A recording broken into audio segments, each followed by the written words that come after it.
and I began to pray. California dreaming on such a witness day.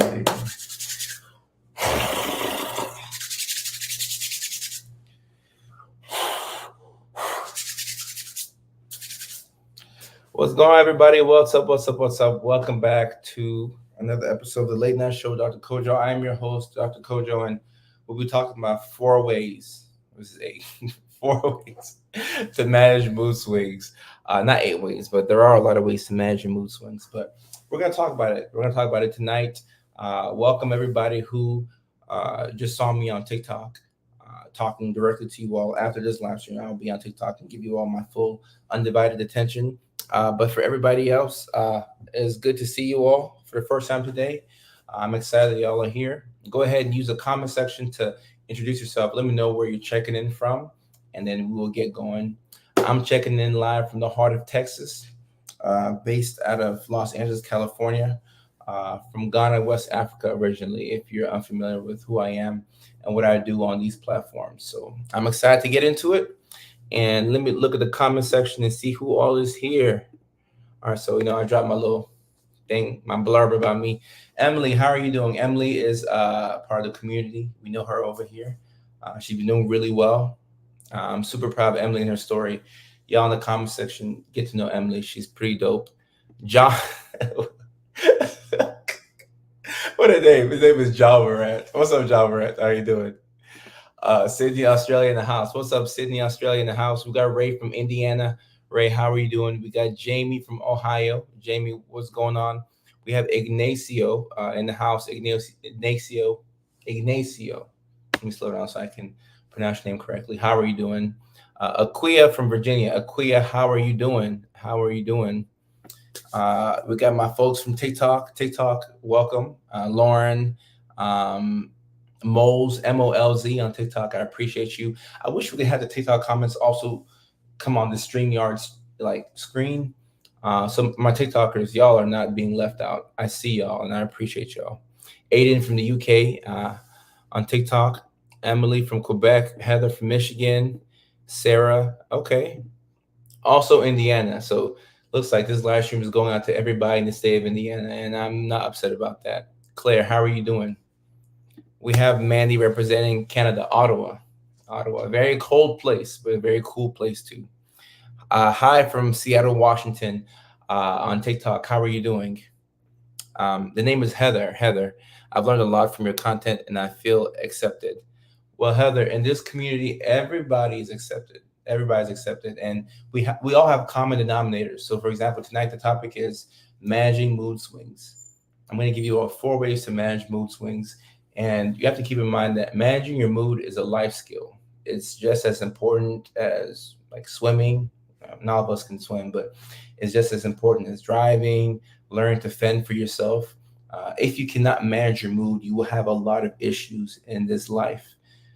And a lot of the conditions that I talk about, including ADHD, which I have, is going to make it harder for you to manage your emotions. Right? ADHD is difficulty with managing your emotions, regulating your mood, and regulating your attention. So if you don't know how to manage your mood and you're prone to mood swings, life can get a bit difficult for you because you're at the mercy of how you feel. You wake up one day, I don't feel like it. Well, are we going to go to work today? Are we going to do what we have to do? We have to be able to go on and move forward regardless of our mood. So that's what we're going to talk about today. Um, Leanna O'Laughlin, I appreciate you. Thank you so much. I did get some water, Claire. I got some water, so I'm ready for the water break. At the 30-minute mark, we always do a water break, but sometimes I haven't had water. I've been forgetting, so I've been having to go with the Dr. Pepper, the diet Dr. Pepper.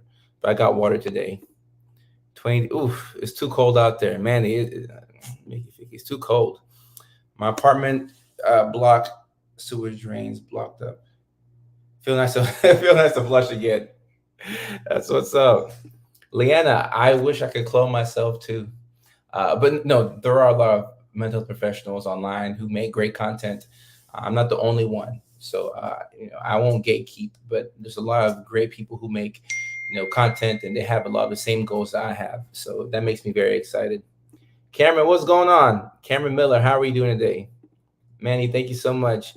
David, I remember you. I'm not sure if you were on YouTube or TikTok, but I remember you.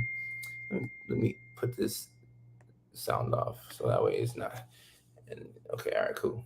I don't want that to keep interrupting.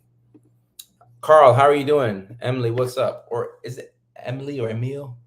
I have ADHD, borderline personality, complicated concussion, and 2 years ago I discovered I had MS. It's hard to manage all these things. Please help.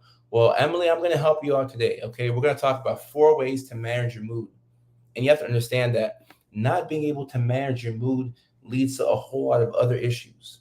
I've been looking through my DMs. That's how I figure out what I'm going to talk about.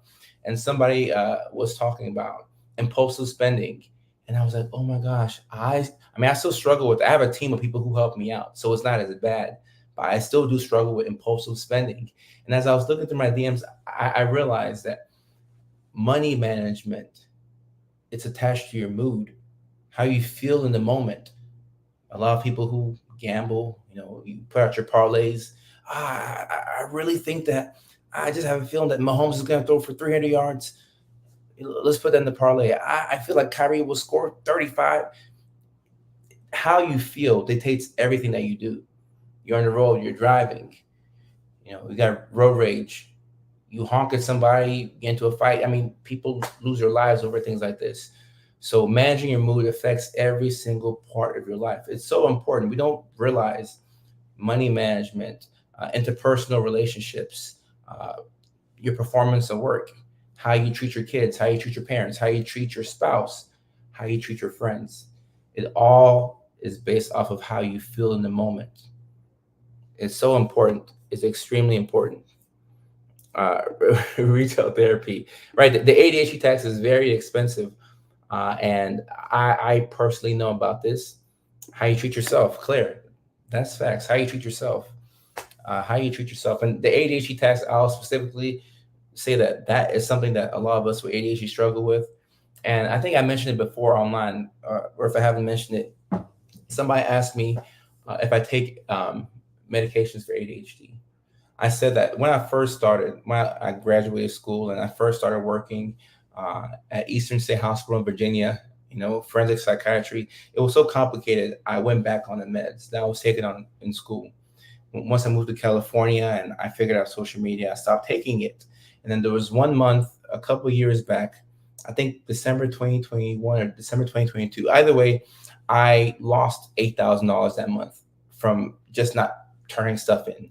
It was like simple stuff, and I just lost a lot of money. And I'm like, oh my goodness, my ADHD is making me lose money. So that's why I decided to get back on medication.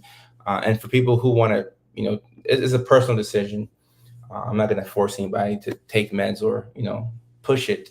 But once again, not being able to regulate your mood or your attention can lead to these issues. So we just have to know what we're up against, right? Love to spend money, get into sex, ruts, home improvement. And Megan, thank you for your transparency, because a lot of us with ADHD, we struggle with this. And at my last comedy show at the Fourth Wall in Hollywood, I do a monthly comedy show at the Fourth Wall in Hollywood, and I was talking about ADHD and how many couples with ADHD, do the Mickey Ficky on the first night. And there was a couple to my right, and the girl said she had ADHD, and she and her boyfriend, they did the Mickey Ficky on the very first night. Now they've been in a relationship for 2 years. So if you hook up with your person on the first night, it doesn't mean that the relationship can't go well. It can go well, but not everybody has a story like that. Some people get stuck in perpetual situationship after situationship, or you end up exposing your body to somebody that you didn't mean to. And sex ruts is a really good way to characterize what's going on here, because I can't think of a better word or phrase to characterize it. So Megan, yeah, that's a struggle. CBT. So look, Mandy, CBT, yeah, it's hard and it's a form of therapy, but a lot of what I'm going to talk about tonight can kind of fall under the DBT, atmosphere, because DBT is a form of CBT, but helps you manage your emotions. I agree. Impulsive spending, yeah, is a factor. I think I could benefit from meds, but I'm so afraid of the adjustment period. I work a high stress job. I can't afford a negative side effect. So Deborah Lee, I'll say this before I get into the 4 ways to manage your mood. The side effects, it all varies. So I'll just use myself as a personal example. For me, I you know, taking the stimulants is gonna make my mouth dry. So I just have to keep a bottle of water on me. You know, if I'm talking to a patient, it might be embarrassing to be like, my mouth is dry. Or if it's a day where we're doing all day filming, in the skits, it just feels weird because my mouth is dry and, you know, or I might stifle my appetite. And I get to 6 p.m. I'm like, dang, I haven't eaten that much. I can't go to the gym without putting some food into my system. So there are side effects, and it's a personal decision. But you know, for me, the pros outweigh the cons. Um, so yeah, and DBT is dialectical behavioral therapy. Let me pull up the 4 signs on my computer. Let me pull up the 4 signs. Or there we go. There we go. All right. Number one. Drop it in here. Number one. Aaliyah, how are you doing? It's nice to have Aaliyah on here. Aaliyah, what's up? What's up? The number one way, and look, this is in no particular order, so just keep that in mind. But these are just 4 things. Fixing your sleep. Fixing your sleep. You want to be able to. You want to be in a position to where you can manage your mood more effectively and efficiently. It's going to help if you can get on a consistent bedtime routine and a morning routine. For some people, it's 11 p.m. to 6 a.m. Some folks, they sleep at 8 p.m. and they wake up at 4 or 5 a.m. But you want to get at least 7.5 hours of sleep, 8 if you can. Some people can function off of 5.5 and 6. I've been there before, had to kind of do that to get through school. I don't really recommend that. But the closer you are to 7.5, 8, there's a magic number for everybody. But being able to regulate your mood is dependent on how much sleep you get. If you get enough sleep, what you'll find is that, let's say you go a whole week where, for whatever reason, you've actually got your sleep cycle back on track. Now, in the morning, when somebody pisses you off or does something to throw you off, instead of you just losing it, you're like, all right, okay, that's fine. I'll get to that later. Oh, or okay, yeah, I'm annoyed, but these things happen. Oh well. When you get enough sleep, you realize that the things that would send you over the edge, they don't mean as much because your brain has had time to rest. A lot of our brains don't get time to rest between social media and between the cameras and the laptops and the iPads, uh, and the iPods and the iPhones, uh, the PlayStations and the Xboxes. There's so much stimulation that we have, and then we stay on our phones late at night, right? And staying on your phone late at night suppresses the natural melatonin that our body produces. Now you have insomnia, and now you sleep late, you wake up late, you're in a hurry, and now it's easy for somebody to get underneath your skin. And because you had such a long day of work or such a long week of work, you're like, oh my gosh, this is I've had the longest week of work. I'm gonna treat myself to this brand new computer. It normally costs $2,000, but it's on sale for $999. And you think that you just saved $1,000, but you really spent $1,000 that you didn't need to spend. If you get what I'm saying. And if you had enough sleep, you could have slowed down and realized, oh my goodness, I have a backup computer in the garage that works just as good. Now I've saved $1,000 instead of spending $1,000. If that makes sense. So getting good sleep is key. Getting good sleep is key. Let me answer a couple of questions for those of you on stimulants. So Sarah, feel free. Those of y'all who are on Facebook, YouTube, who can get in the comment section to go back and forth. I will say it's about stimulants. Depending on what time you take them, it can affect your sleep. It can cause insomnia. So that's why a lot of times, if we give like a Concerta or like a Vyvanse, something like that, you give it in the morning. You don't want to take that around like past noon because it can keep you up at night. So it just depends. And if people take stimulants like later on in the day, normally we'll give like an instant release, something that will get out of your system soon enough so you can get some sleep. Margaret on TikTok says she had a good night's sleep, and yeah, Margaret. So you got enough sleep last night, so today it was easier for you to regulate your mood. If I get a solid seven and okay, okay, 7 hours, and nothing wrong with naps too. Sometimes we get a little tired, and we need a nap or two. April says, "Goodness, fixing my sleep schedule would be great. Since menopause, that's not so easy. Respect. I'm usually so tired at the end of the day and so toss and turn." And April, you're not the only one. When it comes to sleep, we're probably there's an epidemic. People aren't sleeping. A lot of people are not sleeping nowadays, and I've had to catch myself because to get through school, I'll go off of 3 4 hours of sleep, and it's funny because in school I'm learning about depression and bipolar 1 and bipolar 2. So I'm going off of 3 4 hours of sleep.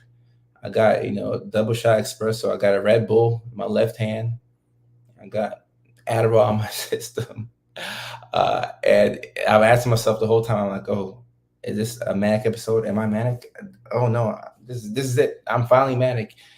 Because I'm learning about all these things in school, and also having to, cut sleep to get the class and to do all these things.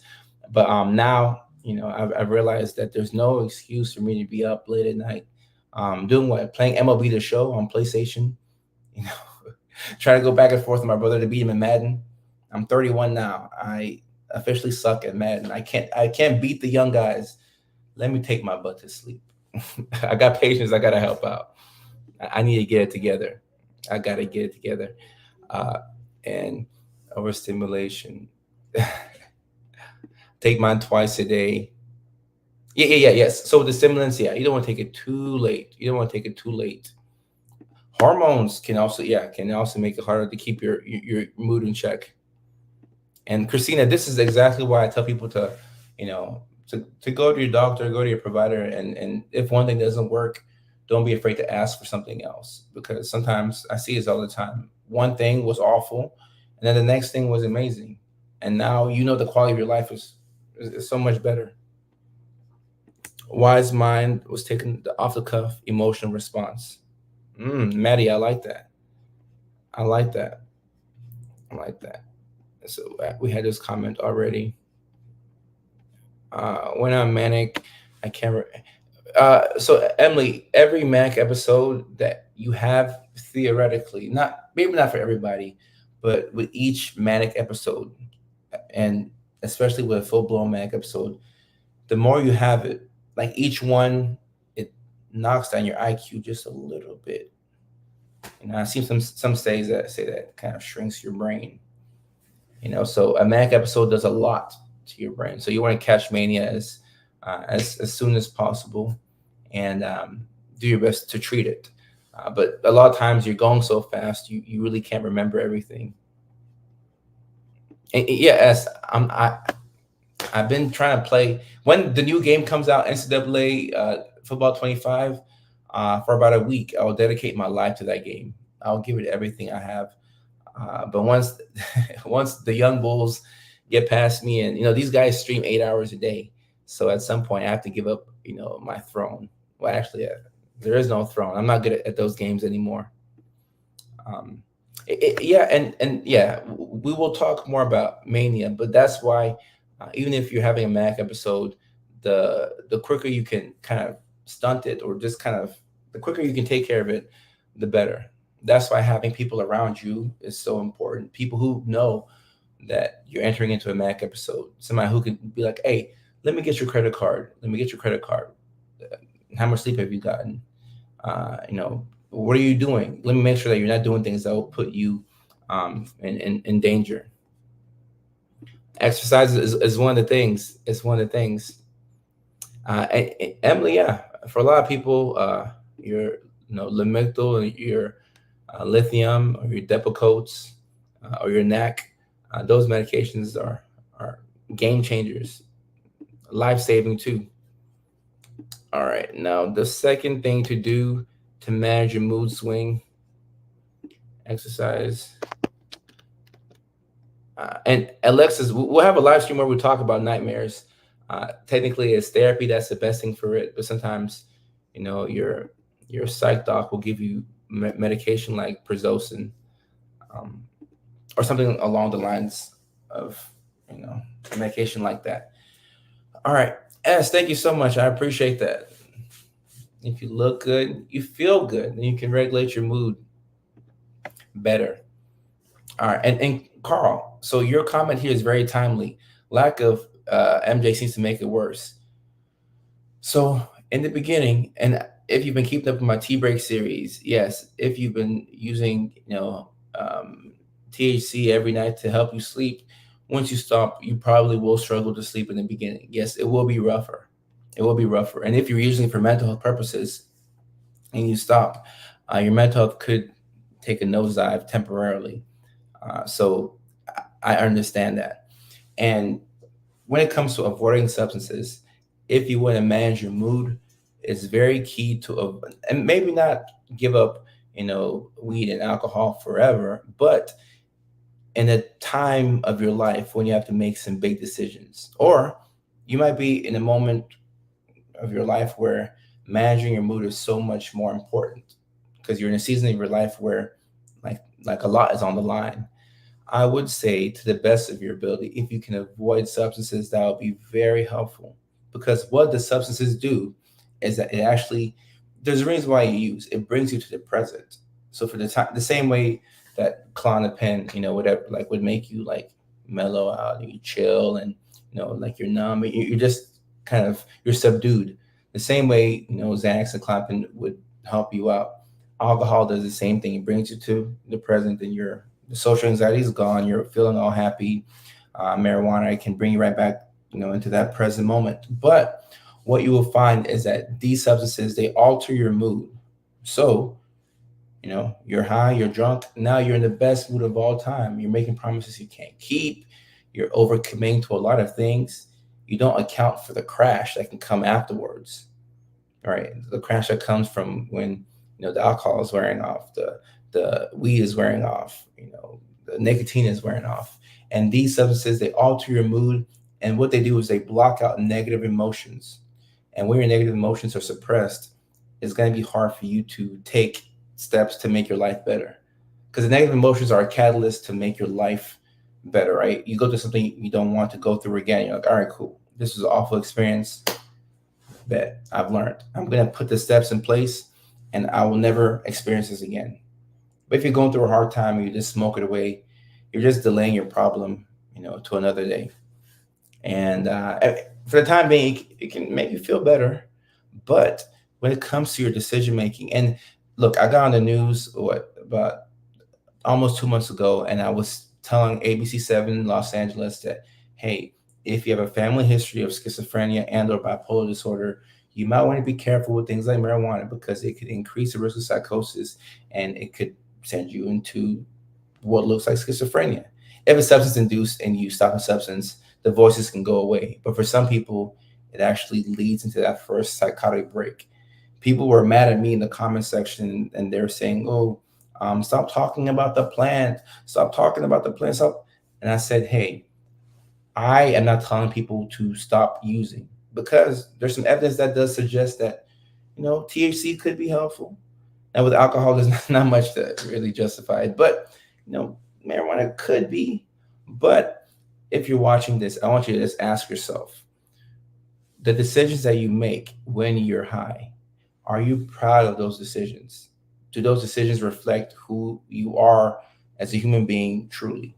If you like where you're at, rolling up for me tonight, you can keep smoking, but I just want you to just look in the mirror and ask yourself, when I get drunk, when I get high, or when I'm doing whatever, do I make decisions that help me out? Maybe in the future helps you out, but do I make decisions that are in the best interest of the future version of me, a week from now, a month from now, 2 months from now? Ask yourself that question. And based off of whatever your response is, then evaluate if you have to keep using it or if you want to take a break. So just make sure. I agree with Aaliyah. This stuff is much more potent. And maybe y'all are not in California like me, but uh, from what I'm looking at in the literature, it looks like this stuff is much more potent. This is not the stuff that your parents were smoking back in the day. This stuff is strong. Stuff is really strong, really strong. Um, so with now, Sarah, this all depends. I don't know what your doctor will tell you, but when you have like one substance that brings you up, one that brings you down, they have different indications. One will bring you up to help you focus and regulate your attention. The other can help you out with anxiety. But I'm not a big fan of Xanax as a long-term solution for anything. Maybe panic attacks, right? Um, but not for too long. I'm not a benzo fan. Sorry. And Mandy, yeah, the stuff is infused. This, yeah, this stuff is really strong. And I'm not sure how things are in other places in the country. I can just speak for California and the dispensaries. Like this stuff is truly strong, and if you're not careful, uh, like you could be smoking with a group of friends who, they smoke, and the next day they go into work, and everybody's fine. But based off of your genetic makeup, you could hallucinate. You could really be scared. You could be in a state where you're hearing voices, and it's based on your genetics and based off of other factors too.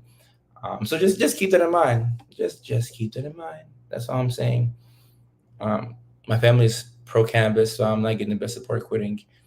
All right, Alexis, I'm here to support, and I'm not telling people to quit altogether or to quit or to stop, but just understand when you're high, when you're on this substance, what type of decisions do you make?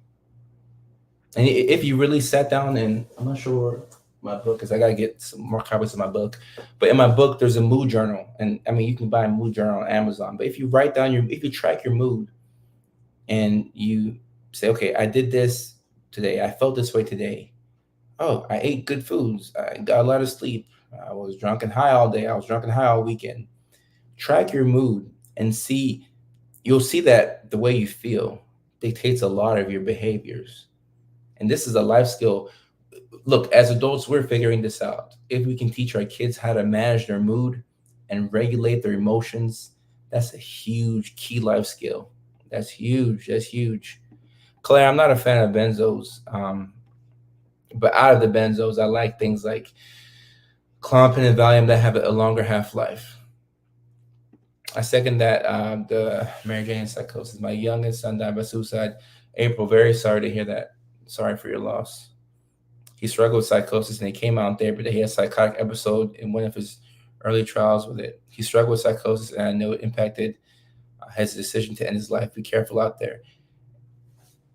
April, I'm sorry to hear this, and it's a cautionary tale. People should just be careful, because with things like cannabis, once psychosis hits and you cannot tell what's real and what's not real, that's a very, very scary feeling.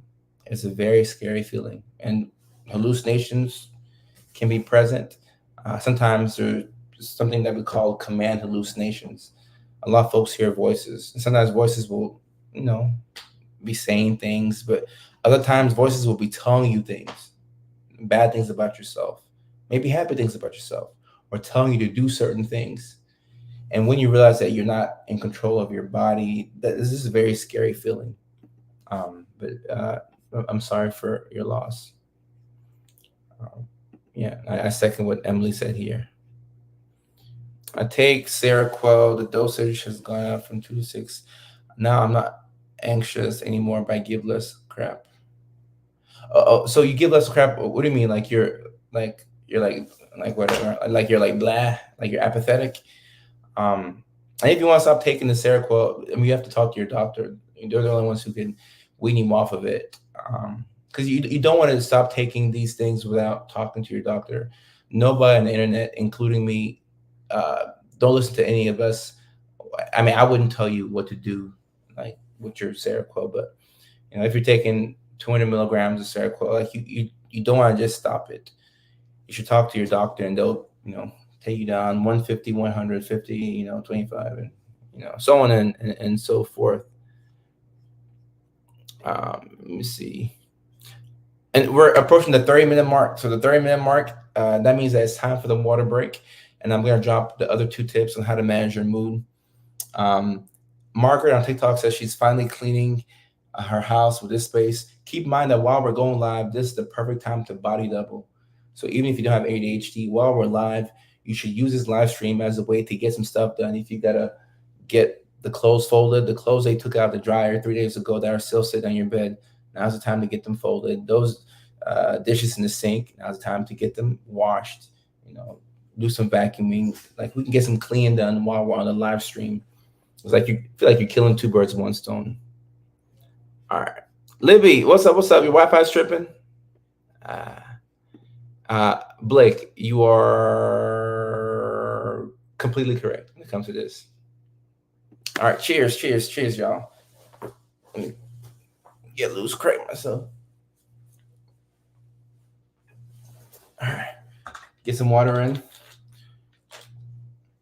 Big cheers, y'all.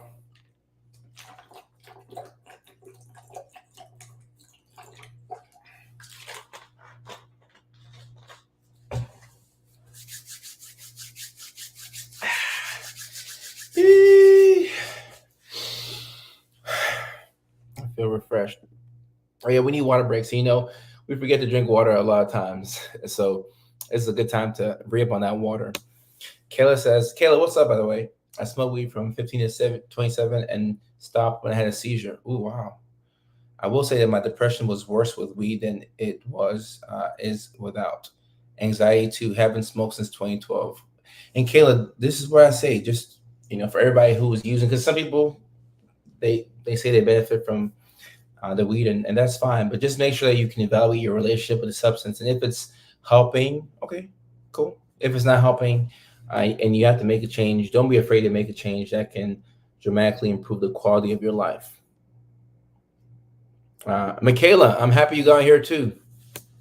And look, I used to be. Sometimes I'm still this way, where I look at my to-do list. I'm like, "Dang, I didn't get anything done today, or I'm not productive, and I realize that I'm just one person. I'm just one Mickey Ficky. I'm doing the best that I can. You are doing the best that you can.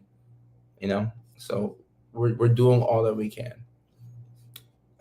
Asia, Asia, what's going on? How you doing? I'm loving all the info on body doubling. I work with kids in schools as a life skills instructor, but noticing how just being present next to some of the youngest ones who are okay with it benefit from body doubling. It reduces their impulsivity and does help them focus. Yeah, body doubling is really a thing. So if you're watching this live stream and it's not live at the moment, the same rules still apply. You can cut it on, while you're on your way to work or wherever, but you can get some work done. If I was watching this live stream, that's what I would be doing. I would be getting something done as well. Christina says, I work as an admin and I constantly have imposter syndrome. I think my mood swings are confident to depressed.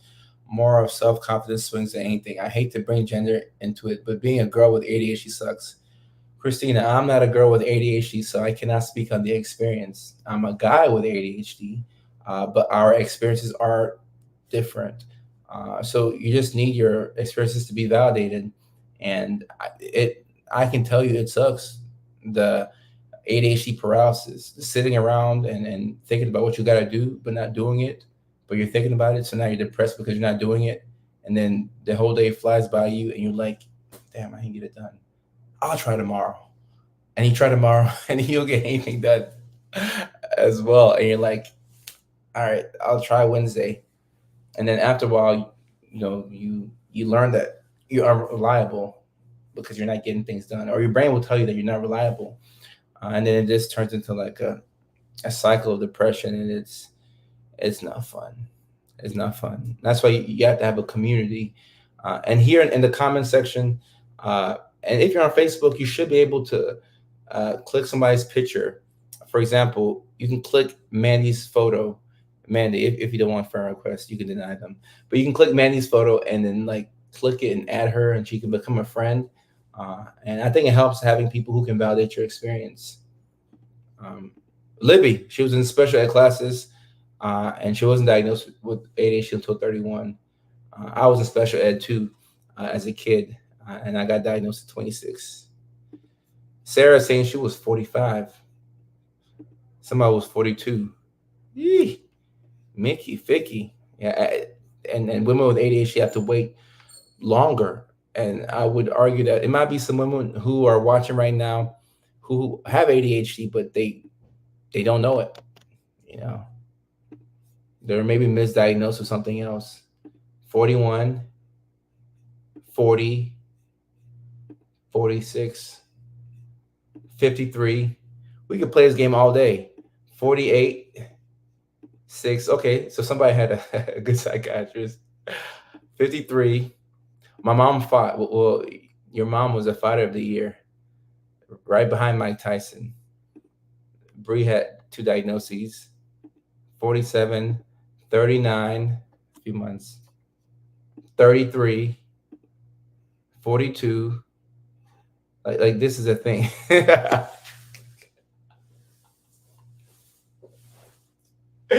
It started to feel like lottery numbers. It'd be crazy if somebody used these numbers and actually won the lottery. That would be crazy. 23, 6, 30, 65. And ages, meds aren't for everybody. So I always like to say that. Not everybody likes the meds. 7, 17. I'm looking at on TikTok. Barney 302 was diagnosed at 54. Ronesia 32. This is really a game we can play. I was just diagnosed at 23. Didn't realize I was misdiagnosed until I started taking classes to be a special ed. At 30. It, it's so interesting to see. This is so interesting to me. So interesting. And Bree, what do you mean by that? 20 years old. I forgot to get my ticket. Unusual. Hopefully you win. ADHD. Yeah, this ADHD bingo right here. ADHD bingo. I was just told I was just being Puerto Rican. Well, look, I can see that. I know a couple of Puerto Ricans. They talk pretty fast. I don't think I know it. Well, maybe, but the majority of Puerto Ricans I know talk fast. But uh, I'm sure there were some signs that were there that were probably missed outside of the you know the cultural uh, Puerto Rican talking fast and other things. 6, my son was 6, ADHD and spectrum. I recognized myself in the symptoms, so I got checked out. Ah, ah. Blake, I'm not sure, but I would hope that, like, if I had prescriptive authority in all 50 states, I'd probably do like some type of telehealth service and see people all over the country. But it's just so complicated. And the women with ADHD and the late diagnoses. I know it's off topic, but the movie that I'm working on right now revolves around that. So when I need some real life experiences to put in that movie, I know where to come. Uh, Mandy, yeah, I'll come right back to this live stream, and then I'll go live and I'll go back and watch it and take some notes. So yeah, this is a thing. It's definitely a thing. All right, the third way to regulate our emotions, manage mood swings. I may have put it in there, but we were playing ADHD bingo, so we got sidetracked. Um, exercise, exercise, and Michelle. So Michelle on TikTok is asking, how can we get diagnosed? I'm gonna make videos about this. These videos may not be reels. It'll be like a 5-minute video, 5 to 7 minute video, where I'll talk about how to get an ADHD diagnosis and an autism diagnosis in 2024. I'll make a long video about that, and we'll have live streams about this uh, because it's a very common question. So somebody asked it on TikTok. We'll have specific live streams about this for sure. But exercise. How can we regulate our mood better? How can we manage mood swings? Exercise. And I think when people hear exercise, they're like, "Oh, I don't want to go like lift weights. I don't want to get a membership at Gold's Gym." It doesn't have to be that. It could just be brisk walking, 15 minutes a day. I want to say that's what the American Heart Association says. Brisk walking, like Let me show y'all. I'm brisk walking like this,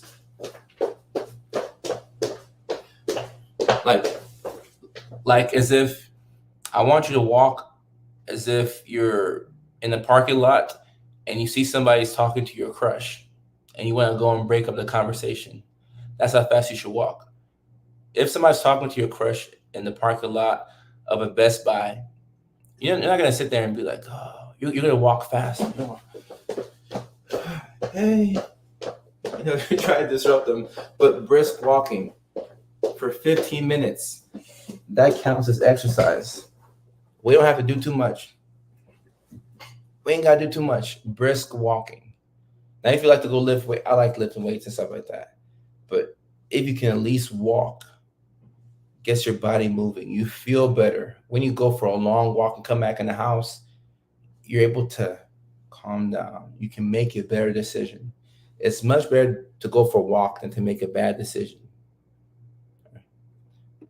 Christina, right. So Christina, if somebody's talking to you, Christina, I can see that you're married in your picture.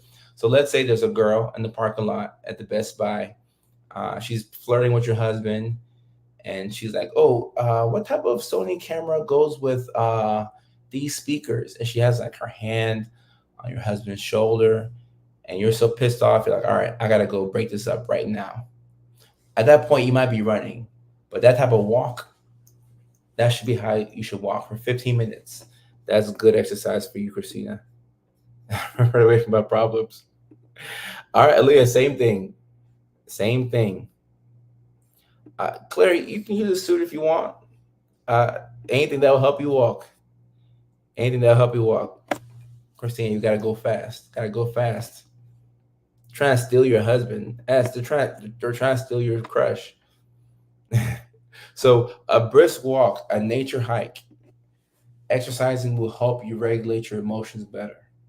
And this can also be in place of a poor decision that you would make. So let's say anything. Let's say you want to impulsively spend some money. You want to go and just go on a credit card binge at the mall. But you're like, okay, right now we don't need to be maxing out any card. We don't need to be spending any money. But you have this urge to spend money. Go for a long walk. Go for a hike. Go lift some weights. After that, you'll be so tired, you'll be able to be more in the present. You'll be more relieved. And then, because sometimes when you have a feeling, or when you feel a certain way, you're trying to chase some type of emotion. The way you feel right now, you don't like how you feel. You want to feel a different way. So we can alter our mood without doing anything significant by just hopping on the treadmill. Now we feel different, but we haven't done anything maladaptive. We just exercised. So keep that in mind. CL, thank you for growing your beard back. A Florida girl. Oh, I know about those Florida girls. I try to avoid Florida girls. They get me in trouble. I listen to my favorite YouTube channels when I'm walking. Tiffany, there you go. I go on hikes. There you go. There you go. Move a muscle, change a thought. I like that. Ali, I'm not sure that's your quote, but I like that. I like that. I enjoy. Oh, I enjoy hiking without shoes on. Ah, Emily, not a bad idea. It's grounding. It could be a sensory thing. Just hopefully you don't cut your foot on something. But the thought, I know what you mean. I know what you mean. I know what you mean. Yeah. We need to eat something. Yes, Tiffany, you're correct. Blake, I appreciate you. Um, and Blake, I do feel this way sometimes. I don't think my time on this earth is done. I hope God gives me many, many years. 70, 80 more years on this planet. But I mean, if this was it, I feel like I've done good work. But we're just getting started. We're just getting started. I've been doing cardio drumming a few times. Oh, okay, wow. Cardio drumming, is that like what's that game? Rock Band, Guitar Hero.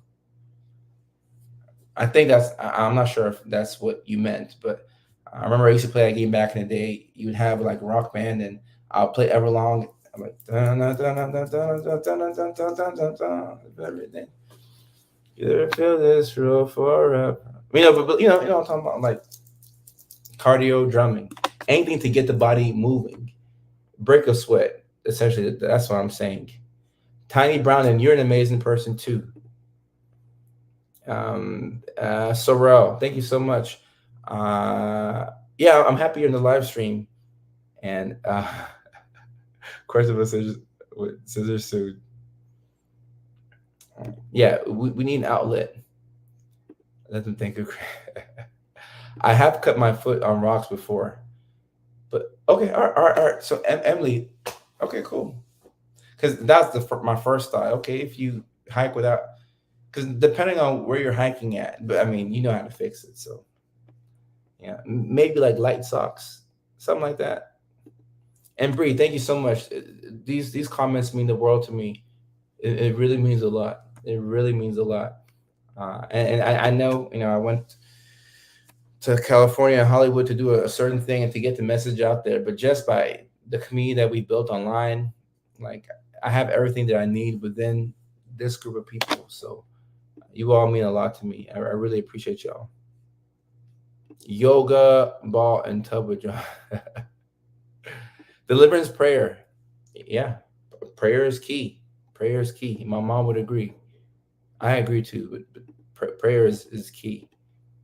Well, let me get the fourth thing right here. Bringing yourself to the present. We can do it in a couple different ways. Meditation.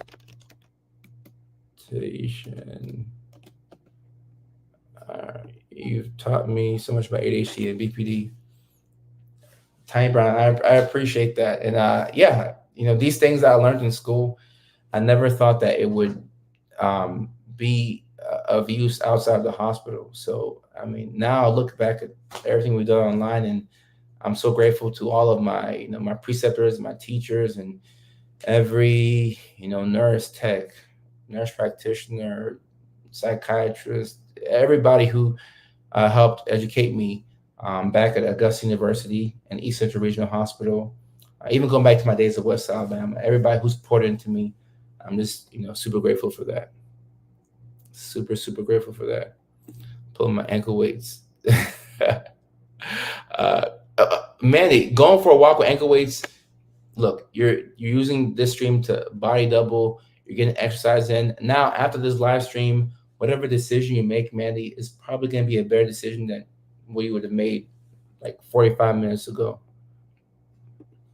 Emily, I appreciate that. Emily Happy Jack, thank you for coming through on the live stream. And please come to more of these. Come to more of these. All right, so bringing yourself to the present can help, because a lot of times life is moving so fast. It's like we're constantly overstimulated, sensory overload. Even if you're not neurodivergent, it's a thing. So how can you bring yourself to the present? And ironically, this is one thing that substances do really well. Alcohol, marijuana, they bring you to the present. They do this in a really good way, because all of a sudden nothing else matters. You're just high/drunk. But it can alter your mood. If you're able to bring yourself to the present without any mood altering substance, that's huge. Mindfulness, meditation, getting better sleep makes it easier to be in the present moment. But keep in mind, I said this on the live stream. I think it was on a TikTok specific live stream. But when you're in the present moment, it's impossible to have anxiety.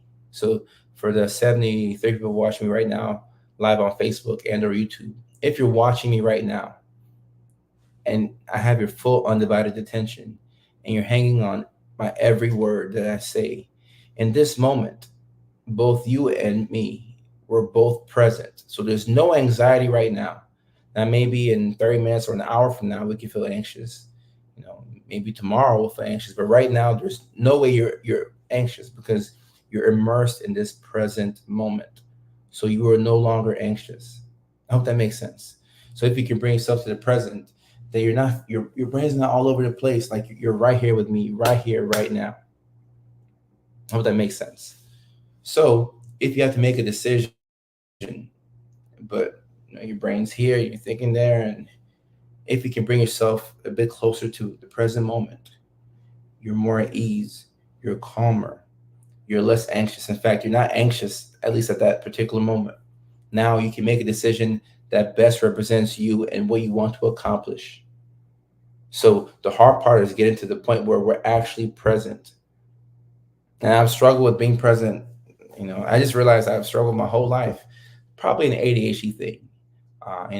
Being all over the ADHD is being all over the place. Anxiety is being too much in the future. Depression is being too much in the past. ADHD is all over. So when you work on being more present, things just come to you. You can see things that weren't there before, and it's normally right in your face. But we have to just work on being more present.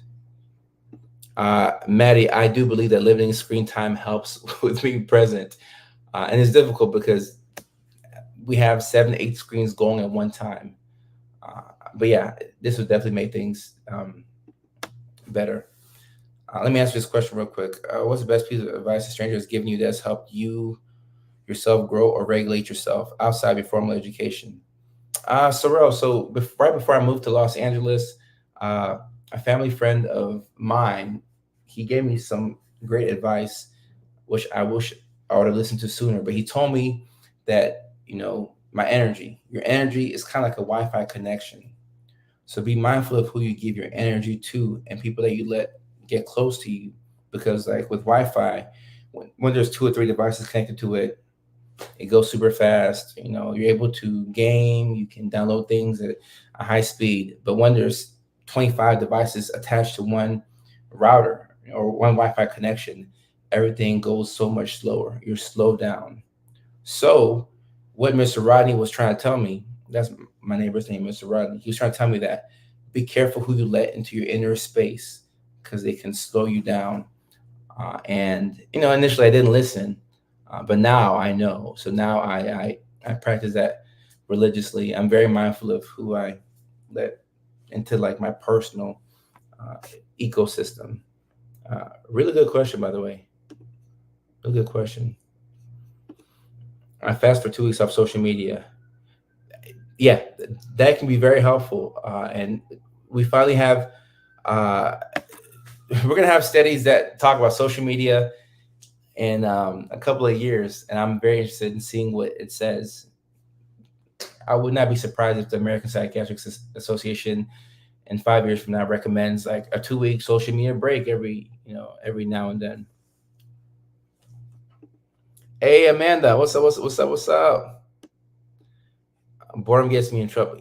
Yeah, if you have ADHD, you can relate to this. I'm the same way. Boredom is not. Yeah, I think we spoke about this already. But you gotta be careful with boredom. That makes saying sense with saying living in the past you're depressed, living in the future you're anxious.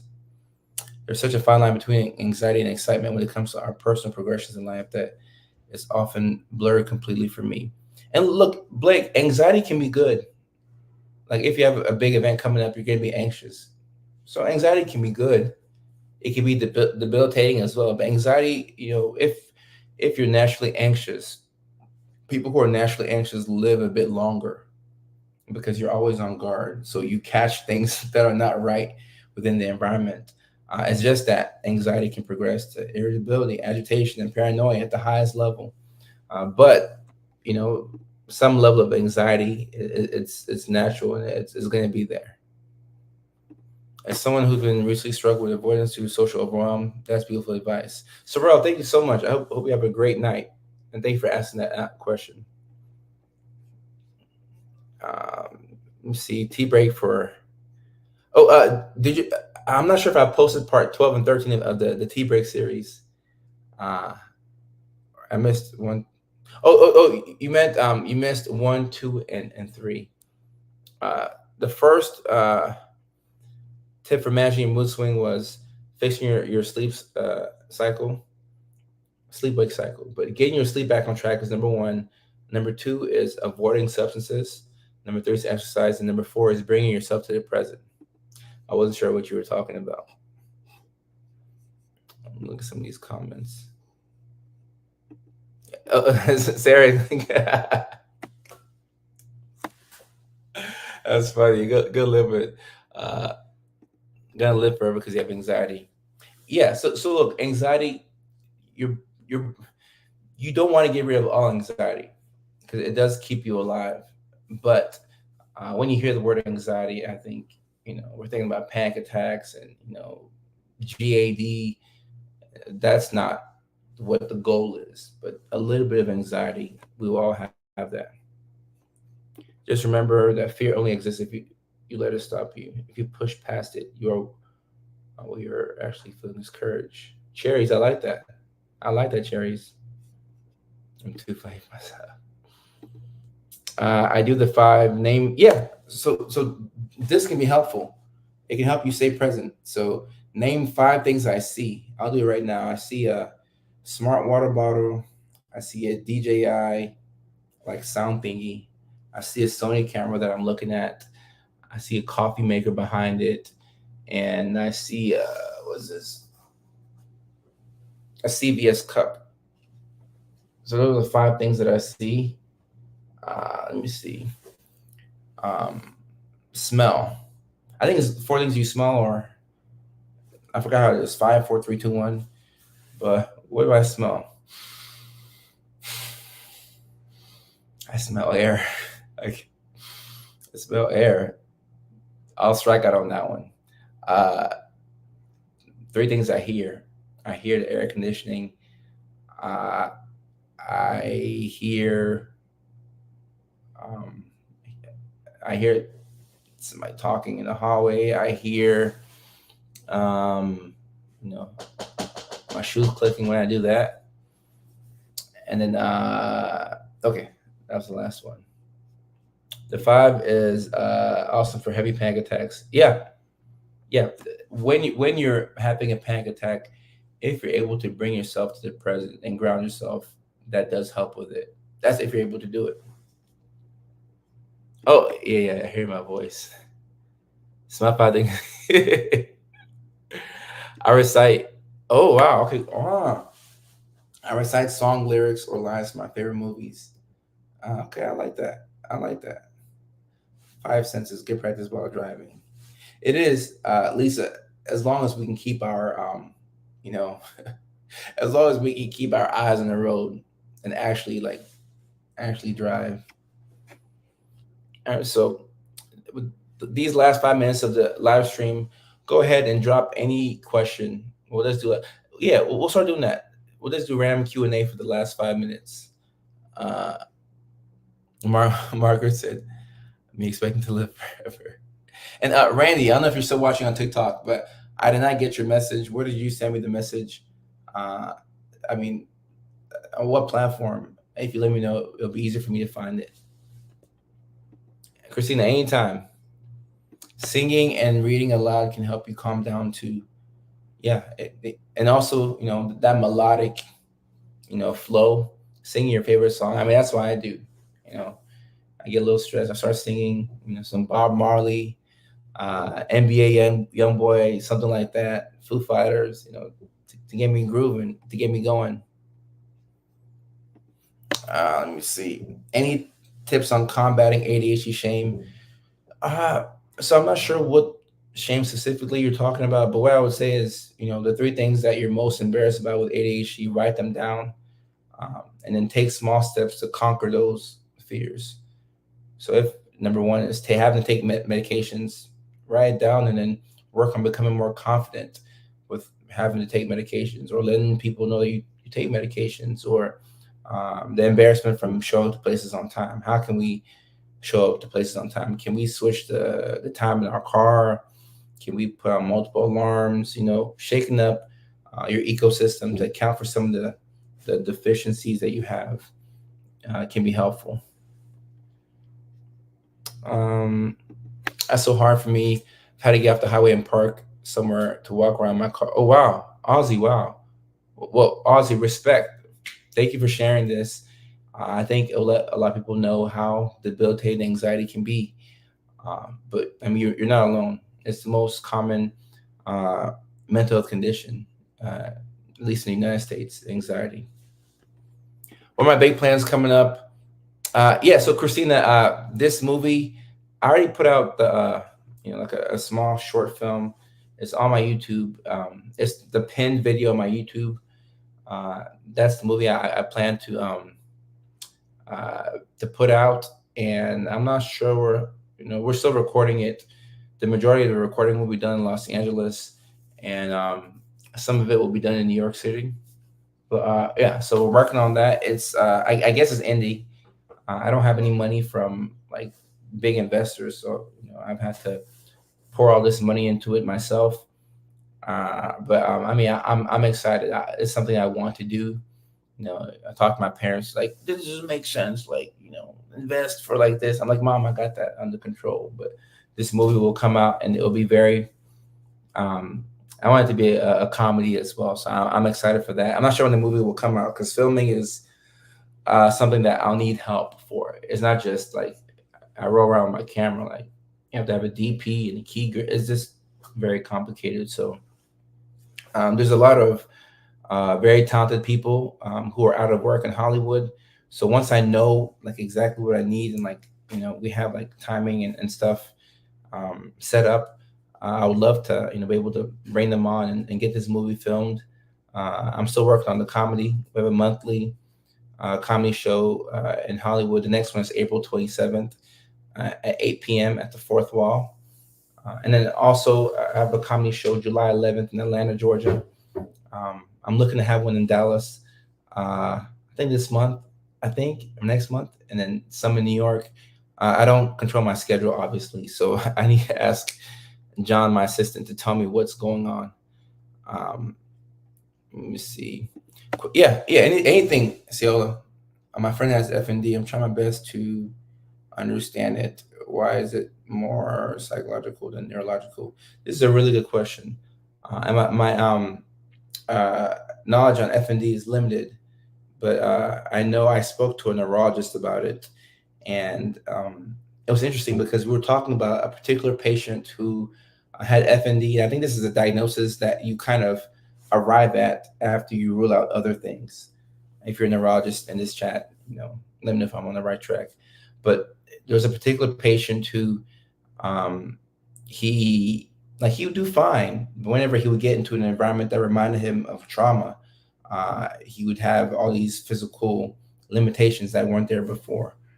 Um, so I'm still looking into it and researching because I don't know too much about it, but there's a big psychological component um, to FND. I think it's fascinating. Um, Effexor. So Effexor is a type of antidepressant. What's the other name for Effexor? Is it venlafaxine? Um, so like with most antidepressants, like Zoloft, for example, increases the amount of available serotonin in the brain. So effects are similar, but it also increases norepinephrine. So theoretically, because you have more serotonin and more norepinephrine, you would be happier theoretically, but you'd also be able to focus a little bit better because once you increase norepinephrine, your executive function should improve. So like you start a task, you can see it through and finish it to the end. And with the ADHD, the stimulants, they increase norepinephrine and dopamine. So the norepinephrine piece that you get from the Effexor, it can be a bit more activating.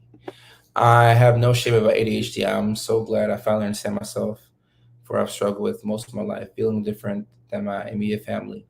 And Sarah, I think I've been calling you Sierra the whole live stream. My bad. But when you take whatever you were embarrassed about, and now, like you've embraced it, you're untouchable. You fear nothing, and whatever people used to make fun of you about, now it's your strength. You know exactly what's up, and that's why. I mean, I know in the U.S. getting a diagnosis is a privilege. There's this healthcare system, and I'm not a fan of it. It I'm not a fan of it. But when you get a diagnosis, it's an explanation for the behaviors that you exhibit, and then knowing how you are, you're able to go out and get the help that you need. Um, Sarah, I'm happy that you're growing into your own because once you're more confident, nothing can break you. Nothing can break you. I live off doom piles. Me too. I might need help with that. I think I might be talking about the procrastination associated with ADHD, which beats yourself up or failing to start a task. Yeah, Blake, this this is quite damaging to your self esteem. And after you use pattern recognition, it can be helpful to understand. Okay, you want to build a system for yourself. So you ask yourself, in a day, in a week, what do I realistically have the capacity for? And then maybe create some priorities, and then maybe bring things down a little bit, so that way you're exceeding expectations. Because if you have three things to do every day instead of 13, if you get those three things done and you get three more things done, you've done six things. But if you have 13 things to do and you only get six done, you've only done half, and you feel like you're coming up short. So sometimes you have to trick your brain into feeling like you're more productive. Like I do this every day. I have to trick myself into feeling more productive, because and look, we're talking about managing your mood. If I put too many things on my to-do list and I don't get them all done, then I'll be sitting there at 4 or 5 p.m. in the day as the Adderall is wearing off, and I'm feeling bad about myself. So when you're coming down from the stimulus, your mood already kind of goes down, and then you're feeling bad because you didn't get everything done, and then my mood is in the gutter for like 2 hours until I get to hop on live stream with you all, or until I talk to my dad or something like that. So I realize these things. I'm like, oh, I don't want to be in such a pissy mood at 5 6 p.m. So I trick myself into being like, oh, I was more productive than I wanted to be today. And literally just me looking like I was more productive, that makes me feel so much better for whatever reason. I just feel like a rock star. Uh, I'll get some of these questions. What can we advocate for as parents in the schools that will help our neurodivergent children with low support needs from getting lost in the shuffle? Maddie, sometimes you have to go up to the school and you have to stay on top of them, because if a child is like high functioning or they don't have a lot of needs, you know, compared to other kids, they will get lost in the sauce. So whether you have to take that 504 IEP plan and like shove it in their faces, or keep showing up at the parent teacher conferences, you may have to remind them, because the higher functioning kids do get lost in the sauce a lot. Let me see. Yeah, people do, and I don't argue with them. What are some good career fields for those with ADHD and high functioning autism? Anything that you can get in and get out of fairly quickly. So it can be difficult to commit to things long term with ADHD. So you may not want to pour your everything into like a certain career path that will require 8 9 10 12 years. Now you can still be a lawyer, doctor, engineer, all those things, but you want to make sure that you have you know something within that career path that you enjoy. Let me see. All right. Let me get to Mandy. Thank you very much. I'm happy that you're back here. Do you think homeschool is a better option for neurodivergent children? It depends. I think.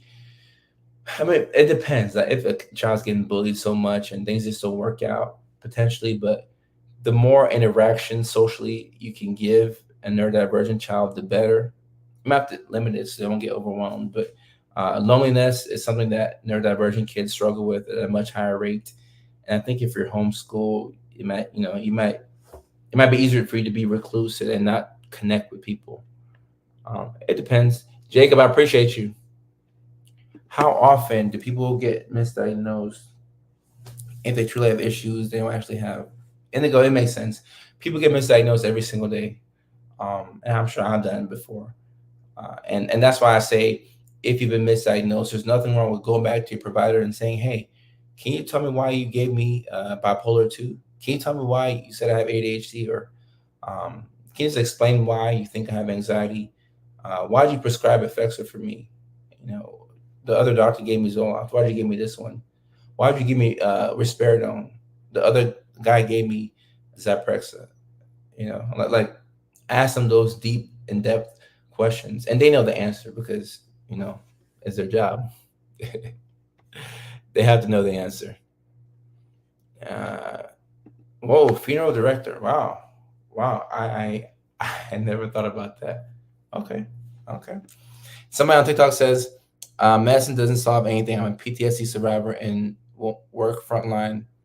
So with Janae on TikTok, with PTSD, I mean, the way they teach you, they tell you that therapy is the best thing for PTSD. But sometimes, we use like Prazosin or like, like we use meds for PTSD, but theoretically, talk therapy is like, one of the first things that's indicated for PTSD. Oh yeah, me, yeah, yeah. I save my energy. Nah, people can argue with themselves. They can go kick rocks.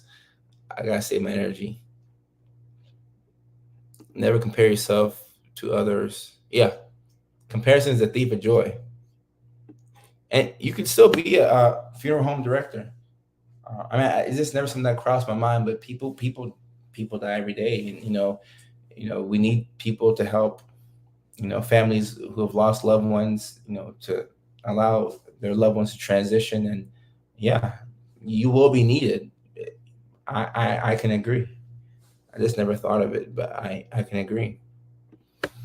I work with toddlers out of my home in Iraq. It's a very scheduled day, but also lots of planes. Oh, so Maddie, I like this too, because you probably like kids already. So now you built a career out of being able to take care of kids and toddlers. And look, there's going to be a need there. You're solving the problem. So now you have a business. A lot of people can't deal with toddlers, and you love it. You love toddlers. You get a lot of playtime and a lot of sensory time too. So that's a win-win. That's a win-win. I'm working towards getting my master's in mental health counseling with ADHD. Yay. Congratulations, Blake. I love reading that. Nothing moves me to action more than knowing there are people just like me out there that need guidance. I can't sit by idly when other people could use my insight. And Blake, because you know that that's how you're naturally motivated, it can be helpful to just do things that remind you of that. Because there are people out there who will need a guidance. But if you can't see it in a current moment, then it'll be easy for you to lose sight of your goal. And then you'll be like, what's the whole point of this anyway? You know? So I think it's very important to just keep that front of mind. Keep that front of mind. I love how special interest this guy's hyper focus. Indigo, thank you so much. I'm happy to be on YouTube. I'm very excited to be on YouTube. Um, I've always wanted to be on YouTube, and for some reason, I just, you know, like, I mean, I've had a YouTube partner and like people who helped me out, but it never really worked out until the last 6 months. So I'm very excited to have a community on YouTube as well. And each community, like we all care about the same thing. I think that's the coolest thing about all of this. You can still be a director, I promise. Jacob, once again, good suggestion. I work in higher ed, lots of problem solving, people helping. I work remote for a medical office. I'm in school full time for cybersecurity and a full time special needs mom.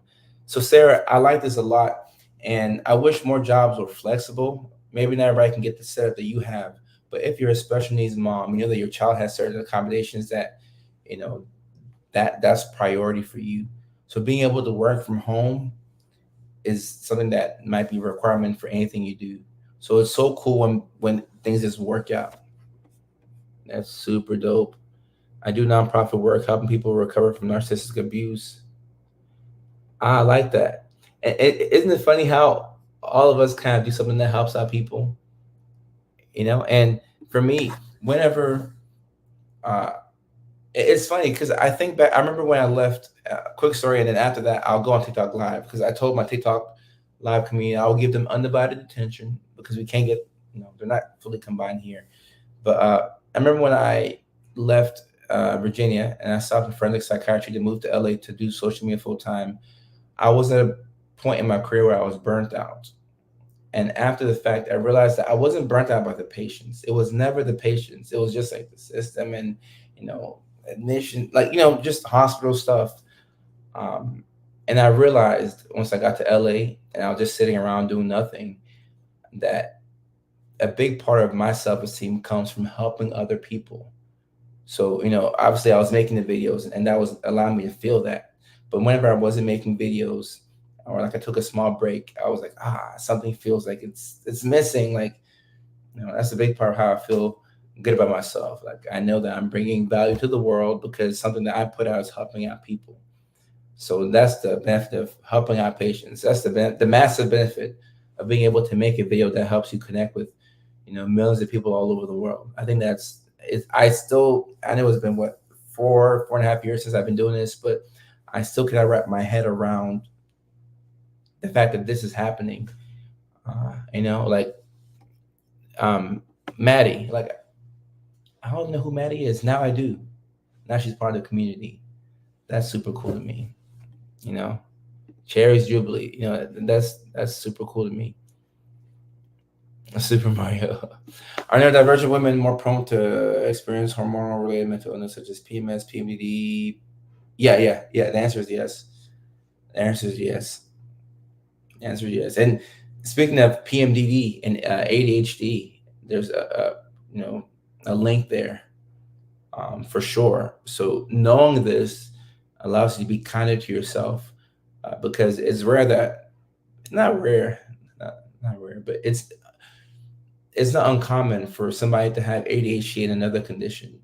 Most times, I don't see ADHD by itself. You always see like not always, but a lot of times I see ADHD with some anxiety or some depression. Most times I see ADHD with depression or a mood disorder or a PMDD. So it's good to keep that in mind. Both my kids are special needs. One more so than the other. Homeschooling has been best for them, but it makes sense. That's not yeah, not for everybody, but if it works best for your kids, I can dig it. I love that hack. I can't always do the things, but if someone needs me, I can. Yeah. Jacob, you're born with ADHD.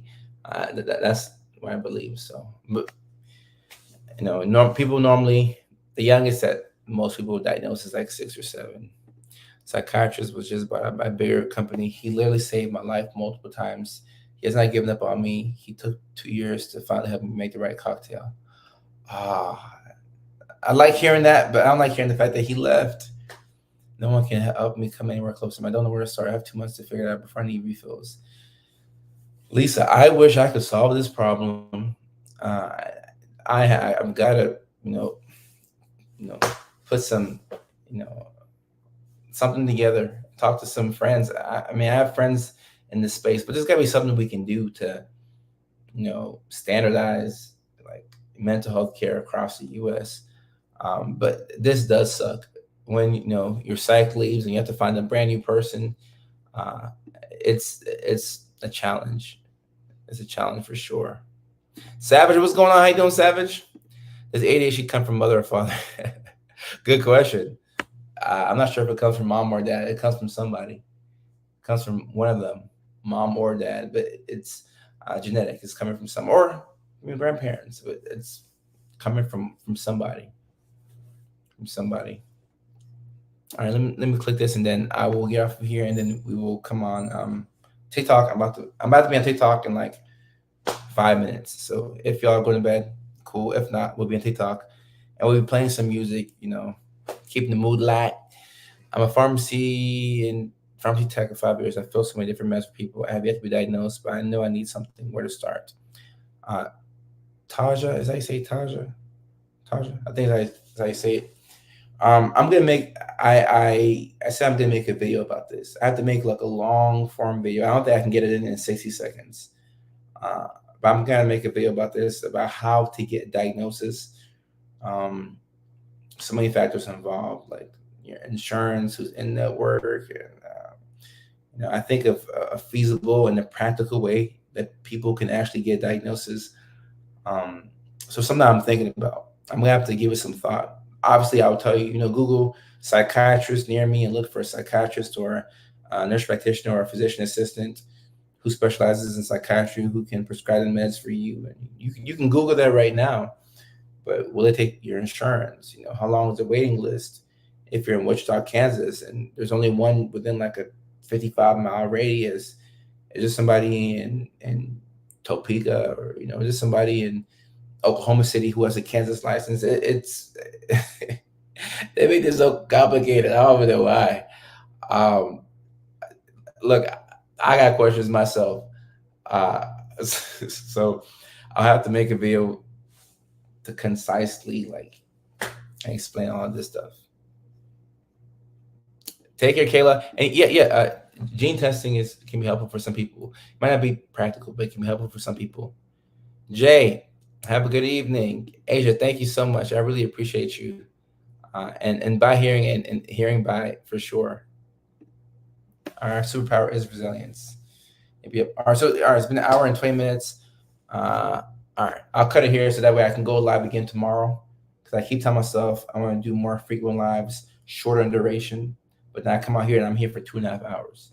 So we'll cut it here. I'll go live on. Well, I'll cut it here and go take my melatonin, and then I'll go on TikTok live. We'll play some music, and then we can ride out for the rest of the night and just chill. And for those of y'all who you're calling at night right here, because on the East Coast it's what, like 10, almost 11. Yeah, so it's late. So until next time, which is tomorrow night, I will see you all at that time. And once again, thank you so much for your attention. I love each and every one of you all. Thank you for allowing me to do this, and thank you for your attention. Take care.